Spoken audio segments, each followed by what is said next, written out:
15 মিনিটের জন্য কত ঘন্টা আটকানো হতো? আর ওনারা কে? হরিদাস পাল, তাদের জন্য রাস্তা আটকানো হবে? প্রাইম মিনিস্টারের জন্য আটকাবে, চিফ মিনিস্টারের জন্য আটকাবে? এটা ঠিকই আছে। বছরে তো একবার উনি আসছেন, কত বছর পরে আসছেন? আর 107 বছর ধরেই তো অন্যায় করা হয়েছে। এক বছরে এমনি দম বন্ধ হয়ে যাচ্ছে। যান বাংলাদেশে, পাকিস্তান চলে যান, এখানে নামাজ পড়ুন, কেউ বলবে না। এখানে চলবে না এইসব। সরকার পাল্টে গেছে, লোক পাল্টে যায়, জানে এগুলো বন্ধ করবো বলে, আর বন্ধ হবেই। উনি রাজ্যের একজন উপমুখ্যমন্ত্রী, উনি সংবিধান হাতে নিয়ে শপথ করে তিনি পশ্চিম বাংলা তথা ভারতবর্ষের সংবিধান এবং সার্বভৌমত্ব কাছে তিনি নিজেকে তিনি শপথ নিয়েছেন, সংবিধানকে সামনে রেখে তিনি শপথ নিয়েছেন। আর তিনি এই রকম সংবিধান বিরোধী কথাবার্তা, আমার তো মনে হয় এই এই এই দিলীপ ঘোষদের মতো যারা গরুর দুধে সোনা খুঁজে পায়, এই সমস্ত মূর্খ লোকেদের গ্রেপ্তার করা উচিত, কারণ এরা সংবিধান বিরোধী কথাবার্তা বলছে। এই ভারতবর্ষের সংবিধান ধর্মনিরপেক্ষতার কথা বলে, এই সংবিধান ভারতবর্ষের জাতি ধর্ম নির্বিশেষে সবাই সমান অধিকার পাবে সেই কথা বলে। আর এখানে এই সংবিধান বিরোধী কথাবার্তা যারা বলছেন তারা আসলে আমাদের দেশের শত্রু, সংবিধানের শত্রু। এদেরকে গ্রেপ্তার করা প্রয়োজন আছে। এটা ওদের জন্য উপহার। 15 বছরে বাংলার মানুষকে যে উপহারের নাম করে যে নির্যাতন, যে সন্ত্রাস, সংবিধান বিরোধী যে সমস্ত কার্যকলাপ করেছে, তার উপহার স্বরূপ বাংলার মানুষ তাদেরকে ডিম ছুঁড়ে মারছে। কিন্তু দুঃখের বিষয়, বাজারে এত ডিমের দাম বেড়ে গেছে যে সাধারণ মানুষের কাছে মানে কেনাটা অসম্ভব হয়ে যাচ্ছে। আমি বলবো ডিম ছড়া বন্ধ করুন। বাংলার মানুষ এদেরকে প্রত্যাখ্যান করেছে, এদেরকে নর্দমায় ছুঁড়ে ফেলে দিয়েছে এবং আর একটা লড়াইয়ের জন্য প্রস্তুত হন। কারণ বিজেপি ভারতবর্ষের স্বাধীনতা বিরোধী আন্দোলনের নেতৃত্বের সঙ্গে ছিল। এটা নাথুরাম গডসের দল। অতএব এদের বিরুদ্ধে আবার নতুন করে ঐক্যবদ্ধ লড়াই করতে হবে। মানুষকে আইএসএফ এবং ধর্মনিরপেক্ষ শক্তির পতাকা তলে এসে আবার নতুন করে লড়াই করতে হবে। দেখুন, সর্বোপরি যে ডবল ইঞ্জিনের সরকার, এই বাংলার মানুষ পরিবর্তন চেয়েছিল। মানে তৃণমূল কংগ্রেসের হাত থেকে মানুষ বাঁচার জন্য পরিত্রাণ চেয়েছিল। মানুষ আমাদের বাম আইএসএফ জোটকে ভরসা করতে পারেনি, আমরা পরাজিত হয়েছি। বিজেপি সরকার এসছে, সেই সরকার ডবল ইঞ্জিনের সরকার। তারা বলেছিল ডবল ইঞ্জিনের সরকার আসলে মানুষ পরিত্রাণ পাবে, কিন্তু উত্তরপ্রদেশ বিহার মডেলকে সামনে রেখে বুলডোজারের পলিটিক্স নিয়ে এসছে। গরিব মানুষ, শ্রমজীবী মানুষ তাদের রুটি রুজির পেটে লাথি মারছে। আমরা এর তীব্র বিরোধিতা করেছি এবং আমার দলের চেয়ারম্যান নওশাদ সিদ্দিকী প্রথম যখন তপসিয়াতে বুলডোজারের সামনে দাঁড়িয়ে প্রতিবাদ করেছি। এবং সর্বোপরি হাইকোর্ট নির্দেশ দিয়েছে পুনর্বাসন ছাড়া হকার উচ্ছেদ করা যাবে না। আমরা মহামান্য কলকাতা হাইকোর্ট যে নির্দেশ দিয়েছে, আশা করি এই সরকার সেটা পালন করার চেষ্টা করবে। আর যদি না করে তাহলে ইন্ডিয়ান সেকুলার ফ্রন্ট এবং নওশাদ সেনা এই বুলডোজারের সামনে লাখো লাখো মানুষ সামনে দাঁড়াবে এবং শ্রমজীবী মানুষকে ঐক্যবদ্ধ করার স্বার্থে পুনর্বাসন ছাড়া এবং কর্মসংস্কৃতিকে ধ্বংস করা যাবে না, গরিব খেটে খাওয়া মানুষের পেটে লাথি মারা যাবে না। যে দোকানগুলো উচ্ছেদ করা হলো, এই সরকার কি তাদের খোঁজ রেখেছে?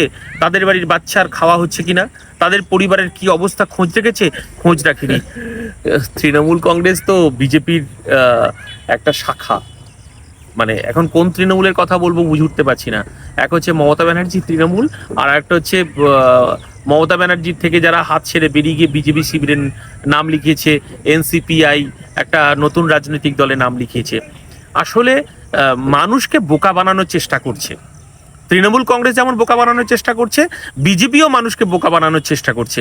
মানুষের কাছে পরিষ্কার হয়ে গেছে 2026 নির্বাচনের পর মানুষ যে আশা নিয়ে পরিবর্তন করেছিল, মানুষের সেই পরিবর্তনের আশায় এই সরকার জল ঢেলে দিয়েছে। তাই নতুন করে আবার মানুষকে ঐক্যবদ্ধ হতে হবে। আর একটা নতুন পরিবর্তনের দিকে, নতুন কর্মসংস্কৃতি যাতে ফিরে আসে, সেই লক্ষ্যে মানুষের ঐক্যবদ্ধ হওয়া প্রয়োজন আছে। এবং আপামর বিজেপি বিরোধী সমস্ত শক্তিকে একজোট হয়ে রাস্তায় নেমে লড়াই করতে হবে। দেখুন, আমরা বাংলার জনগণ তো শেষ কথা বলে, আর জনগণই ইতিহাস তৈরি করে। জনগণ তৃণমূলের সরকারকে এনেছিল, আবার তৃণমূল সরকারকে পরিবর্তন করে বিজেপি সরকার নিয়ে এসেছে। এই সমস্ত যে সমস্ত ভুলভাল কথা বলছে, এটা বাংলার মানুষ বুঝতে পারবে এবং যতদিন যাবে বাংলার মানুষ তাদের আশাহত হবে এবং বাংলার মানুষ আবার আর একটা পরিবর্তন নিয়ে আসবে। এবং তখন দেখবেন বাম, আইএসএফ সহ বিজেপি বিরোধী সমস্ত শক্তি তারা ঐক্যবদ্ধ হয়ে মাঠে ময়দানে লড়াই করছে। এই সরকার গোল্ড মেডেল সম্পর্কে কিছু জানে বলে আমার মনে হয় না, কারণ যে রাজ্যের মুখ্যমন্ত্রী গরুর দুধে সোনা খোঁজে আর একটা বিশ্বজয়ী একজন সোনার মেডেল পেয়েছে, অতএব সেই গরুর দুধের সঙ্গে আর সেই মেডেলের যদি তাদের যদি চিন্তা ভাবনা থাকে, তাহলে স্বাভাবিকভাবে প্রতিভাগুলো তারা বঞ্চিত হবে। আসলে একটা কথা গ্রাম বাংলায় চালু আছে, বাঁদরের হাতে যদি ঝুনো নারকল দেয়া যায়, মানে শুকনো নারকল দেয়া যায়, কি করবে বুঝে উঠতে পারে না। স্বাভাবিকভাবে এই বাংলা, এই পরিবর্তনের বাংলায় বিজেপি যাদের হাতে ক্ষমতা গেছে, আলটিমেট তারা তো সবাই তৃণমূল ছিল, এবং নতুন করে সরকারের কোনো পরিবর্তন হয়েছে বলে আমার মনে হয় না। কারণ আপনি যেটা দেখবেন, মাননীয় মুখ্যমন্ত্রী মমতা বন্দ্যোপাধ্যায় ছিলেন এবং তার মন্ত্রিসভায় তার নেতৃত্বে বাংলায় পরিবর্তন হয়েছিল সিঙ্গুর নন্দীগ্রাম, তখন নেতা ছিলেন শুভেন্দু অধিকারী। অতএব মমতা বন্দ্যোপাধ্যায়ের জায়গায় শুভেন্দু অধিকারী মুখ্যমন্ত্রী হয়েছে, বেসিক কিছু পরিবর্তন হয়নি।